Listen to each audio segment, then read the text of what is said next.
Hello नमस्कार welcome दोस्तों, एक बार फिर से मैं आशीष पांडे स्वागत करता हूं आप सभी का अपनी क्लास, आपकी अपनी क्लास ट्रिक टॉक क्लासेस। जैसा कि आपकी क्लास चल रही थी संविधान की, तो मैंने कहा था कि उसमें जो कुछ इम्पोर्टेंट अनुच्छेद हैं वो मैं सारे कराऊंगा। आज मैं आपके सामने वो टॉपिक लेकर के आया हूं जो बहुत ही इम्पोर्टेंट, बहुत ही महत्वपूर्ण टॉपिक है। हर बार सवाल पूछे गए हैं, हर बार गैप के एक के बाद एक सवाल ज़रूर पूछे गए, हर एग्ज़ाम में लगभग पूछे ही जाते हैं। तो आखिरकार ये आपातकाल होता क्या है और आखिर वजह क्या थी, हमारे देश में कब लगी, अब इमरजेंसी कब लगी, और आखिर वजह क्या थी जो इंदिरा गांधी ने आपातकाल लगाया। ठीक है, और हमारे देश में कितनी बार नेशनल इमरजेंसी लगी, और ये 352, 356 और 360 ये क्या है, इसके बारे में मैं आगे आपको विस्तार से बताऊंगा। पूरा वीडियो अंत तक देखिएगा और चैनल को शेयर और सब्सक्राइब ज़रूर कर दीजिए ताकि ज़्यादा से ज़्यादा लोगों को इसके बारे में जानकारी हो सके। ठीक है, तो आइए ज़्यादा बात न करते हुए अपने चैनल को, अपनी क्लास को आगे बढ़ाते हैं। तो क्लास है आपातकाल क्या है, आखिर क्या वजह थी जो इंदिरा गांधी ने आपातकाल लगाया। ठीक है, अब देखिए आपातकाल होता क्या है। तो भारतीय संविधान में एक ऐसा प्रावधान है जिसका इस्तेमाल तब किया जाता है जब देश को किसी आंतरिक, बाहरी या आर्थिक रूप से किसी तरह के खतरे की आशंका होती है। तो अब सपोज करिए जैसे कि अफ़गानिस्तान है। अब अफ़गानिस्तान में अब तक राष्ट्रपति अशरफ गनी की सरकार थी, और अब क्या किया, तालिबानियों ने उस पर कब्जा कर लिया है। ठीक है, तो एक तरह से उस देश में आपातकाल ही लग गया है। एक तरह से देखा जाए तो आपातकाल ही है कि सत्ता को पलट दिया और दूसरे लोग आ गए, और अशरफ गनी जो मेन राष्ट्रपति हैं वो सत्ता छोड़ करके भाग गए। लेकिन अपने देश में ऐसा नहीं है। अपने देश में क्या है कि जब कभी भी ऐसी आशंका मान लीजिए है कि अब कोई बाहरी देश आक्रमण करने वाला है, ठीक, मान लीजिए चीन, पाकिस्तान या कोई आक्रमण करने वाला है, तो उसके बाद आर्थिक रूप से कोई ज़रूरत पड़ने वाली है कि हाँ देश दिवालियापन की ओर जा रहा है। ठीक है, और या फिर कुछ ऐसे आंतरिक कोई खतरा है कि हाँ अंदर से भारत के अंदर खतरा है, सरकार को कोई खतरा है, या किसी प्रकार की कोई चीज़ है, विद्रोह की संभावना हो, तो आपातकाल लग सकता है। ठीक है, ये आपातकाल जो शब्द है, ये आपातकाल की जो थीम है, ये कहाँ से ली गई है, ये जर्मनी से ली गई है। जर्मनी देश से आपातकाल को लिया गया है। ठीक है, अब आपातकाल की ज़रूरत कैसे पड़ी। सपोज करिए कि जैसे कि मान लीजिए कि जब 1971 में हमला हुआ था, है ना, 1971 में हमला हुआ था, फिर कारगिल के पहले पाकिस्तान ने किया था। तो मान लीजिए अब जैसे कि सरकार है, तो अब उसको युद्ध की घोषणा करनी है या आपातकाल की घोषणा करनी है। अब बाहर से हमला हुआ है, उसको आपातकाल की घोषणा करनी है। तो अपने देश का जो संविधान है वो ये कहता है कि जब संसद के सत्र चले और संसद के पटल पर रखा जाए, वहाँ से पास हो कि हाँ भैया अब आपातकाल लगेगा, तो ऐसा करने में थोड़ा समय लग जाएगा। अब आप देख ही रहे हैं पिछले कुछ दिनों में कि ना संसद चला है, संसद सत्र कितना कम चला है। केवल हर मामले पे बहस चल रही है, पेगासस के मामले पे बहस चल रही है, किसान बिल के मामले बहस चल रही है। तो जहाँ इतनी ज़्यादा बहस होती हो और बिना बात के कुछ लोग उसमें क्या कहते हैं अवरोध पैदा करते हैं, तो वहाँ अगर मान लीजिए कोई बाहरी आ गया, जैसे मान लीजिए आपके घर पर ही अचानक से कोई आ गया, ठीक है, कि भैया आपके ऊपर हमला करना है या गलत नियत के इरादे से आया, तो क्या आप पहले सबसे पहले अपने पापा को फ़ोन करोगे या किसी को फ़ोन करोगे या किसी ऐसे लोग को फ़ोन करोगे, सर बताइए हम क्या करें और क्या करें, हम उससे डट के मुकाबला करें या ना करें, आप परमिशन दे दीजिए तो हम करें। ये नहीं होगा, आप तुरंत उस पर अटैक करेंगे और उससे बहादुरी से लड़ेंगे, और वो बाद में देखी जाएगी कि आपने सही किया कि गलत किया। जैसे कि कोई आप पे हमला करे और आपने उसको आत्मरक्षा में उसको मार दिया, तो आत्मरक्षा में अगर आप किसी को मार देते हैं तो वो अपराध नहीं माना जाता, लेकिन बशर्ते वो साबित हो। तो वही चीज़ यहाँ पर है कि अगर आपने सरकार अपनी आत्मरक्षा में आपातकाल लगा सकती है, उसको संसद के सत्र चलने का इंतज़ार करने की ज़रूरत नहीं है कि संसद से बात करें, विपक्ष के मंत्रियों से बात करें और तब जाके आपातकाल लगाए। ठीक है, तो संविधान निर्माताओं ने आपातकाल जैसी स्थिति की कल्पना इसी लिए की थी कि जब देश की एकता को खतरा हो, ठीक, अखंडता को खतरा हो, सुरक्षा खतरे में हो, तो कुछ ऐसे प्रावधान बनाए गए जिसके तहत केंद्र सरकार बिना किसी रोक टोक के गंभीर फैसले ले सकती है। ठीक, ये चीज़ थी। लेकिन इसका मिसयूज हुआ है वो मैं आपको बताऊंगा, इसका मिसयूज भी हुआ है वो मैं आपको बताऊंगा कैसे। और वो जब नेशनल इमरजेंसी लगाई थी इंदिरा गांधी ने। ठीक, आइए आगे बढ़ते हैं। ठीक है। तो जैसे मैंने आपको बता दिया वो लिखा ही है कि अगर कोई पड़ोसी देश हमला करता है, सरकार को जवाबी हमले के लिए संसद के किसी भी तरह की बिल पास न कराना पड़े। चूँकि हमारे देश में संसदीय लोकतंत्र है, इंपॉर्टेंट है, ये क्वेश्चन पूछा जाता है कि हमारे देश में किस तरह का लोकतंत्र है। अभी पेट के क्वेश्चन में आया था कि हमारा जो संविधान की प्रस्तावना है या हमारा संविधान है वो किस तरह का है ना। तो वो 4 ऑप्शन दिए गए थे, तो अर्ध संघीय और क्या कहते हैं प्रतिबद्ध कानून, और 2 ऑप्शन और थे। तो ये छोटे छोटे क्वेश्चन पूछ लिए जाते हैं कि भारत में किस तरह का लोकतंत्र है, तो संसदीय लोकतंत्र है। तो हमारे देश में किसी भी देश में युद्ध करने के लिए पहले संसद में बिल पास कराना होता है, लेकिन आपात स्थिति में के लिए संविधान में ऐसे प्रावधान हैं जिसके तहत केंद्र सरकार के पास ज़्यादा शक्तियाँ आ जाती हैं, ठीक है, और केंद्र सरकार अपने हिसाब से फैसले लेने में समर्थ हो जाती है। केंद्र सरकार को शक्तियाँ देश को आपातकाल स्थिति से बाहर निकालने के लिए मिल जाती हैं, है ना। देश को आपातकालीन इमरजेंसी की स्थिति से बाहर निकालने के लिए वो शक्तियाँ उसको मिल जाती हैं, ठीक। अब आइए बात करते हैं कि संविधान में कितने तरह के आपातकाल हैं। तो भारत के संविधान में 3 तरह के आपातकाल हैं। एक तो है राष्ट्रीय आपातकाल, यानी कि नेशनल इमरजेंसी, जो पूरे देश में लगती है, ठीक, जो इंदिरा गांधी जी के समय लगी थी। है ना। दूसरा है आपका राष्ट्रपति शासन, स्टेट इमरजेंसी, ये राज्यों में लगता है। क्यों लगता है, यह भी आपको आगे बताते हैं और डिटेल में बताएंगे अच्छे से। और तीसरा है आपका आर्थिक आपातकाल, वित्तीय आपातकाल, ये क्यों लगता है ये भी आपको आगे बताएंगे, और कितनी बार लगा है या नहीं लगा ये भी आपको बताएंगे। अब बात करते हैं पहला जो है हमारा नेशनल इमरजेंसी। 352 अनुच्छेद 352 राष्ट्रीय आपातकाल नेशनल इमरजेंसी कहा जाता है, ठीक है। तो देश में नेशनल इमरजेंसी का ऐलान विकट परिस्थिति में, है ना, विकट परिस्थिति में इसका ऐलान युद्ध, बाहरी आक्रमण और राष्ट्रीय सुरक्षा के आधार पर किया जा सकता है। आपातकाल के दौरान सरकार के पास असीमित अधिकार हो जाते हैं, जिसका इस्तेमाल वो किसी भी रूप में कर सकती है। आम नागरिकों के सारे अधिकार छीन लिए जाते हैं। जैसे हम सब हैं, अगर इमरजेंसी लग गई तो हम लोग के पास कोई पावर नहीं रहेगा, खासकर हम लोग के मौलिक अधिकार एकदम ख़त्म। मैंने बताया था ना आपको पिछली क्लास में कि बॉस संघ आया गया बस व्यापार किया, मतलब बोलने की आज़ादी, ठीक है, कहीं भी व्यापार करने की आज़ादी, कहीं भी आने जाने की आज़ादी, कहीं भी बसने की आज़ादी, मतलब सब सभा करने की आज़ादी है, और संघ बनाने की आज़ादी, ये 7 तरह की जो आज़ादी हैं ये सब पे बैन लग जाएगा, सब खत्म हो जाएगा अगर इमरजेंसी लग गई तो, ठीक।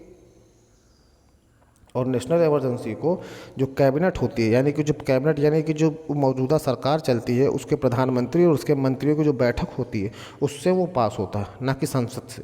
कैबिनेट के वो लोग पास करते हैं प्रधानमंत्री की इच्छा पे। प्रधानमंत्री की इच्छा पे कौन लगाता है, पीएम की इच्छा पे राष्ट्रपति लगा देता है, ठीक, प्रेसिडेंट लगा देता है, ये इसको ध्यान रखिएगा। कैबिनेट की बैठक पे राष्ट्रपति मोहर लगाता है और तब जा कर के इमरजेंसी लगती है, कोई संसद से पास नहीं कराना पड़ता है। अभी देखिए, जैसे मैंने आपको बताया कि इसके दौरान मौलिक अधिकारों का अनुच्छेद 19 खुद ब खुद निलंबित हो जाता है। यही बताया था मैंने ना कि बॉस संघ आया गया और बस व्यापार किया, ठीक। तो बॉस संघ आया गया तो बस व्यापार किया, यानी कि बोलने की आज़ादी, संघ सभा बनाने की आज़ादी, संघ बनाने की आज़ादी, कहीं भी आने जाने की आज़ादी, किसी भी राज्य में व्यापार करने की आज़ादी, और कहीं भी बसने की आज़ादी, ये सब खत्म हो जाएगी आपकी। उस टाइम फिर जो मौजूदा सरकार चाहेगी वही आपको करना पड़ेगा। विरोध में बोलेंगे तो जेल में ठूस दिए जाएंगे, लाठी मारे जाएंगे, कुछ होना है नहीं, ठीक है। तो इसलिए आपातकाल बहुत ख़तरनाक चीज़ होती है। और अनुच्छेद 20 और अनुच्छेद 21 अस्तित्व में बने रहते हैं। तो अनुच्छेद 20 अनुच्छेद 21 आपको मैंने बताया ही था, ये अपने अस्तित्व में बने रहते हैं, अनुच्छेद 21 और अनुच्छेद 20, ठीक है। अब बात करते हैं इंदिरा गांधी ने आपातकाल क्यों लगाया। इससे आपको समझ में आ जाएगा कि नेशनल इमरजेंसी क्या चीज़ है। ये देखिए, इंदिरा गांधी जी की तस्वीर है और ये प्रधानमंत्री इंदिरा गांधी हैं जब उस टाइम राष्ट्रपति थे फ़खरुद्दीन अली अहमद। ये सवाल पूछ सकता है कि जब इंदिरा गांधी ने आपातकाल लगाया तो उस टाइम राष्ट्रपति कौन थे, तो फ़खरुद्दीन अली अहमद थे, ठीक है। आइए आगे चलते हैं। 1975 सन 1975 में आपातकाल लगा था। अब आपको डिटेल में बता रहा हूँ, बहुत ध्यान से सुनिएगा क्यों लगा है और इसकी बारीकी समझिएगा, क्या लगना चाहिए था। सुनिए, 12 जून 1975 को इंदिरा गांधी को इलाहाबाद उच्च न्यायालय ने दोषी पाया और 6 साल के लिए पद से बेदखल कर दिया। आरोप क्या था? आरोप था कि ये जो है वोटरों को घूस दे रही थी, सरकारी मशीनरी का गलत इस्तेमाल किया था, सरकारी संस्थागत का गलत इस्तेमाल किया था। उस तरह के 14 आरोप इन पर सिद्ध हुए थे, ठीक है। लेकिन श्रीमती गांधी ने उन्हें स्वीकार नहीं किया। अब भाई कोई प्रधानमंत्री होगा वो ये सब स्वीकार थोड़ी करेगा, नहीं किया। न्यायपालिका का मजाक उड़ाया, उपहास किया। हुआ क्या, राजनारायण जो एक थे, मतलब ये क्वेश्चन पूछा गया कि इंदिरा गांधी को हराने वाले इकलौते थे राजनारायण, और रायबरेली में, ठीक है, इंदिरा गांधी के हाथों हार गए थे। तो राजनारायण जो थे रायबरेली, अपने यूपी के रायबरेली में जहाँ जो गढ़ कहा जाता है कांग्रेस का, ये राजनारायण जो है ये 1971 में रायबरेली में इंदिरा गांधी के हाथों हार गए। जब इन्होंने हार गए तो इन्होंने केस कर दिया कि भैया ये जो इलेक्शन था ये गलत था, इसमें दुरुपयोग हुआ है, इसमें वोटरों को घूस दिया गया है, ठीक है, प्रशासन का गलत इस्तेमाल किया गया है। जब इन्होंने केस कर दिया तब जस्टिस जगमोहन लाल सिन्हा ने ये फैसला सुना दिया, इलाहाबाद हाई कोर्ट के जस्टिस, कि ये अवैध है, इंदिरा गांधी की जो जीत है रायबरेली से ये अवैध है। फिर क्या किया भाई, अपने देश में न्यायपालिका है, हाई कोर्ट नहीं मानना है तो सुप्रीम कोर्ट जाइए। तो किया क्या, 24 जून 1975 को इंदिरा गांधी जो है वो सुप्रीम कोर्ट चली गई, ठीक है, सुप्रीम कोर्ट चली गई। तो सुप्रीम कोर्ट ने क्या किया, सुप्रीम कोर्ट ने भी कहा कि हाँ इनका जो रायबरेली से इलेक्शन है वो अवैध है, मतलब ये जीती नहीं है। लेकिन इतना कह दिया कि हाँ ये अपनी कुर्सी पे, प्रधानमंत्री की कुर्सी पर बनी रहेंगी। क्यों बनी रहेंगी, क्योंकि भाई उस टाइम अचानक से प्रधानमंत्री को हटा नहीं सकते हैं जब तक अगला प्रधानमंत्री चयन हो ना जाए, क्योंकि ये अपने देश में राजतंत्र है, ऐसा होता ही है, ठीक। तो अब वो उनका जो चुनाव है जो उन्होंने जीता था रायबरेली से वो अवैध घोषित हो गया, और इधर उनको कुछ दिनों के लिए प्रधानमंत्री बना दिया गया जब तक नया प्रधानमंत्री बन नहीं जाता। बस उतनी ही देर में इन्होंने जो है, तो देखो 24 जून को ऐसा हुआ, सुप्रीम कोर्ट से आदेश आया कि हाँ इंदिरा गांधी जो चुनाव जीती हैं वो गलत है, लेकिन फिर भी इनको प्रधानमंत्री बने दिया जाए। 25 जून को इन्होंने क्या किया, जयप्रकाश नारायण ने इंदिरा के ना चाहते हुए भी इस्तीफा दे दिया और देश भर में प्रदर्शन का आह्वान कर दिया। जयप्रकाश नारायण बहुत बड़े नेता थे। और फिर क्या हुआ, 25 जून 1975 को, अब सोचिए, आज लोग कहते हैं कि सरकारें सुप्रीम कोर्ट का अवहेलना कर रही हैं, हाई कोर्ट का अवहेलना कर रही हैं। उस दिन देखिए क्या हुआ था, 24 जून 1975 को सुप्रीम कोर्ट का आदेश आया कि इन्हें अवैध है, इनका ये नहीं जीती हैं। और 25 जून को क्या कहते हैं, जब प्रदर्शन होने लगा देश भर में, तो 25 जून 1975 के ही रात को राष्ट्रपति के अध्यादेश पास करने के बाद सरकार ने आपातकाल लागू कर दिया। अब आप सोचिए, सिर्फ कुर्सी बचाने के लिए, अपनी सत्ता बचाने के लिए राष्ट्रीय आपातकाल लागू कर दिया गया था, ठीक है। बड़े बड़े नेताओं को जेल में डाल दिया गया था। ये देखिए उस टाइम का न्यूज़पेपर है इंडियन हेराल्ड का, emergency declared, JP, Jayaprakash Narayan, Morarji Desai, Advani, Ashoka Mehta and Vajpayee, Atal Bihari Vajpayee arrested. मतलब बड़े बड़े नेताओं को पकड़ करके जेल में डाल दिया गया था। अब बात करते हैं राष्ट्रपति शासन या स्टेट इमरजेंसी। राष्ट्रपति शासन स्टेट इमरजेंसी तब लगेगा जब जो जैसे कोई राज्य है तो वहाँ पे जो सरकार है, चुनी हुई सरकार, अगर वो सही से काम नहीं कर पा रही, संविधान के खिलाफ काम कर रही है, जनता त्रस्त है, संवैधानिक व्यवस्था फेल हो गई है, ठीक है, किसी भी तरह की और राज्य की, केंद्र की अवहेलना कर रहा है, केंद्र के नियम कानूनों को लागू नहीं कर पा रहा है, तो ऐसी स्थिति में राष्ट्रपति आपात स्थिति का ऐलान करते हुए 356 के तहत वहाँ पर राष्ट्रपति शासन लगा सकते हैं, है ना, जब वहाँ पे कोई राजनीतिक संकट हो, जैसे सरकार गिरने वाली हो। अब आपने देखा होगा, पिछली बार आपने देखा होगा जम्मू कश्मीर में राष्ट्रपति शासन लगा था, ठीक है, 370 के बाद जम्मू कश्मीर में राष्ट्रपति शासन लगा, क्योंकि वहाँ कोई सरकार तो थी नहीं चुनी हुई। उसके बाद कई जगह जैसे महाराष्ट्र में लगते लगते बचा, लोगों ने मांग की राष्ट्रपति शासन लगाइए। अभी पौंडीचेरी में कांग्रेस की सरकार गिर गई तो वहाँ कुछ दिन के लिए राष्ट्रपति शासन लगा था। फिर उसके बाद आप देखिए कई जगह ऐसा हुआ अब पिछले कुछ सालों में कि राष्ट्रपति शासन लगाने की बहुत जगह मांग हुई। क्यों हुई? क्योंकि वहाँ पर राजनीतिक स्थिरता हो गई, वहाँ पर जो चुनी हुई सरकार है वो काम नहीं कर पाई, फेल हो गई, ठीक है ना। तो ऐसी स्थिति में जब वहाँ पे बना दिया जाता है राष्ट्रपति शासन में होता है, तो वहाँ पे जो राज्य का मुखिया होता है वो कौन काम करता है? वो राज्यपाल करता है सारा काम, ठीक है। और जब क्योंकि भाई सरकार तो गिर गई, राष्ट्रपति शासन लग गया, तो राज्यपाल सारा काम देखेगा। और राज्यपाल के अंडर में कौन काम देखेगा? उस राज्य का प्रमुख सचिव, उस राज्य का जो मुख्य सचिव होगा वो उसको काम को देखेगा। मतलब सारा जो राज्य का काम धाम है वो प्रशासनिक हाथों में चला जाता है, ठीक है। और ये कम से कम मिनिमम 2 महीने के लिए लग सकता है, ठीक है। जो ये क्या कहते हैं राज्य का आपातकाल है, यानी कि राष्ट्रपति शासन है, ये मिनिमम 2 महीने का और मैक्सिमम 3 साल तक हो सकता है, इसके बाद इसमें इलेक्शन कराया जाना चाहिए और फिर सरकार को चुना जाना चाहिए, मिनिमम 2 महीने और मैक्सिमम 3 साल, ठीक है। और इसमें भी यही आप जान लीजिए, कोई इसमें क्या कहते हैं संसद से नहीं होता, बस वही केंद्र की सिफारिश, यानी पीएम ने चाहा और राष्ट्रपति ने घोषणा कर दी, पीएम ने चाहा और राष्ट्रपति ने घोषणा कर दी। अब आप ध्यान रखिएगा, जितने भी आपातकाल हैं वो पीएम ने चाहा और राष्ट्रपति ने घोषणा कर दी, चाहे वो नेशनल इमरजेंसी हो और चाहे राष्ट्रपति शासन हो, कोई उसमें संसद वंसद से कुछ पास नहीं कराना पड़ता है, ठीक है ना। आगे चलते हैं। तीसरा है आर्थिक आपात या वित्तीय आपातकाल, 360 अनुच्छेद 360। इसमें क्या अभी तक क्या हुआ, देश में कभी आर्थिक आपातकाल नहीं लगा, ये आप जान रखिए। भारत देश में अभी कभी भी आपातकाल नहीं लगा है, भारत कभी अभी तक दिवालिया नहीं हुआ है, ठीक है। इसको इस तरह से कहा गया है कि 360 के अंतर्गत आर्थिक आपात घोषणा उस वक्त कर सकता है राष्ट्रपति जब उसे लगे कि देश में आर्थिक संकट बना हुआ, जिसके कारण देश की वित्तीय साख को खतरा है। मतलब जैसे अभी हमारे देश में क्या है कि 5 ट्रिलियन इकोनॉमी का लक्ष्य बना करके सरकार चल रही है, ठीक। लेकिन अभी अचानक से लगे कि हाँ जो लक्ष्य है वो एकदम ख़त्म है और मौके पर 0 बटे सन्नाटा हो गया सरकार के पास, तो भाई देश की साख बचाने के लिए, वित्तीय साख बचाने के लिए राष्ट्रपति जो है इसको आर्थिक आपात या वित्तीय आपातकाल लगा सकते हैं। जैसे सरकार दिवालिया होने के कगार पर आ जाती हो या अर्थव्यवस्था पूरी तरह ध्वस्त हो गई हो, तो ऐसी आपात स्थिति में क्या होता है, ऐसी आपात स्थिति में ये होता है कि जो आम नागरिकों के पास पैसा और संपत्ति है उस पर देश का अधिकार हो जाएगा। मतलब जब सरकार खजाना खाली हो जाएगा तो है जो हमारे आपके पास पैसा रुपया संपत्ति रखी हुई है वो सब सरकार के पास चला जाएगा और सरकार उसका इस्तेमाल देश हित में करेगी, ठीक है। तो भगवान न करे ऐसा, वैसे भी सरकार को देती होती तो ज़्यादा है नहीं, अब सब ले ले तो पता चले कि हाँ हम लोग भी पैदल हो जाए, तो भगवान न करे कभी ऐसा हो, ना लगा है अब तक, भगवान न करे ना कभी लगे, ठीक। अब आइए बात करते हैं कि भारत में अब तक कितनी बार राष्ट्रीय आपातकाल लग चुका है, तो 3 बार लग चुका है, ठीक। अनुच्छेद 352 के तहत पहली बार जब 1962 में भारत चीन युद्ध हुआ था, ठीक, पहली बार जब 1962 में भारत चीन का युद्ध हुआ था तब लगा था। दूसरी बार जब आपातकाल की घोषणा 1971 में मैंने बताया था पहले ना कि भारत पाकिस्तान के युद्ध के समय की थी। और तीसरी बार राष्ट्रीय आपातकाल इंदिरा गांधी ने लगा दिया था, वो तो मैंने पूरी कहानी आपको बता दी। तो पहले 2 आपातकाल तो जेन्युइन थे, लगने भी चाहिए युद्ध का, और ये दोनों किसके लिए थे, पहले दोनों आपातकाल जो लगे थे ये बाहरी आक्रमण के से देश को बचाने के लिए, और जो ये तीसरा लगा था ये आंतरिक मामलों की वजह से अंदर लगा था, तीसरा इंदिरा गांधी वाला खुद की कुर्सी बचाने के लिए, ठीक है। अब भारत में अभी तक एक भी बार वित्तीय आपातकाल नहीं लगा है।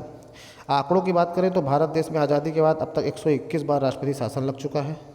अटल जी के शासन में 6 साल के कार्यकाल में सिर्फ 4 बार लगा था, और मोदी जी के कार्यकाल में अब तक 7 बार ऐसा लग चुका है राष्ट्रपति शासन, है ना। मैंने कहा नहीं पिछले सालों में कुछ ज़्यादा ही लगा है। बात करते हैं पंजाब में 8 बार राष्ट्रपति शासन लगा है और इसकी अवधि सबसे ज़्यादा रही, ठीक है। पंजाब में 8 बार लगा है और इसकी अवधि सबसे ज़्यादा रही। मध्य प्रदेश, महाराष्ट्र, जम्मू कश्मीर, झारखंड, आंध्र प्रदेश, हरियाणा, गोवा, त्रिपुरा में 3-3 बार लगा है। हिमाचल प्रदेश, मेघालय, सिक्किम, उत्तराखंड और अरुणाचल प्रदेश में 2-2 बार, और दिल्ली और मिजोरम में 1-1 बार राष्ट्रपति शासन लगाया गया है। दिल्ली में 1 बार लगा है। अब आप देखिए ये इंपॉर्टेंट है, उत्तर प्रदेश में सबसे ज़्यादा 10 बार लगा है राष्ट्रपति शासन। लेकिन जब बात करेंगे कि सबसे ज़्यादा दिन तक कहाँ लगा है तो पंजाब, सबसे ज़्यादा दिन की बात करेंगे कहाँ लगा है, पंजाब में लगा है, और सबसे ज़्यादा बार कहाँ लगा है तो उत्तर प्रदेश में लगा है, ठीक है। उसके बाद सबसे ज़्यादा दिन के मामले में दूसरे नंबर पर जम्मू कश्मीर है जहाँ 3 बार लग चुका है। तो मुझे उम्मीद है कि आपको ये क्लास अच्छी लगी होगी। आपातकाल के बारे में आप डिटेल से समझ गए होंगे, है ना। नेशनल इमरजेंसी के मैंने 3 एग्जाम्पल आपको बताए। एक बार जब भारत चीन का युद्ध हुआ था, ठीक है। फिर उसके बाद जब भारत पाकिस्तान का युद्ध हुआ था 1971 में, तो ये दोनों बाहरी आक्रमणों के कारण लगाया गया था, और इंदिरा गांधी ने जो लगाया वो आंतरिक मामलों में। तो ये तो आपको समझ में आ गया होगा कि नेशनल इमरजेंसी क्या होती है। राष्ट्रपति शासन मैंने आपको बता दिया, ठीक है। 356 ये राष्ट्रपति शासन क्यों होता है, जब राज्य में सरकारी व्यवस्थाएं और राज्य सरकार पूरी तरीके से फेल या नाकाम हो जाती है तो लगता है। और तीसरा वित्तीय आपातकाल, जब देश के पास पैसा ख़त्म तो हमारा आपका पैसा लेने के लिए वो अधिकार हो जाएगा उसको, तब लगता है। और तीनों के लिए कोई संसद की से पास कराने की ज़रूरत नहीं पड़ती है, तीनों के तीनों कैबिनेट की सिफारिश पे, यानी कि पीएम चाहेगा और राष्ट्रपति लगा देगा, ठीक है। तो उम्मीद है आपको ये समझ में आया होगा। अच्छा लगा हो तो प्लीज़ शेयर करिए, सब्सक्राइब करिए, और आपसे फिर मैं मिलता हूँ अगली क्लास में। आपसे बहुत बहुत रिक्वेस्ट है कि इसको सब्सक्राइब और शेयर ज़रूर करिएगा, ठीक है। थैंक यू, मिलते हैं अगली क्लास में। टिल देन बाय बाय, जय हिंद, जय भारत।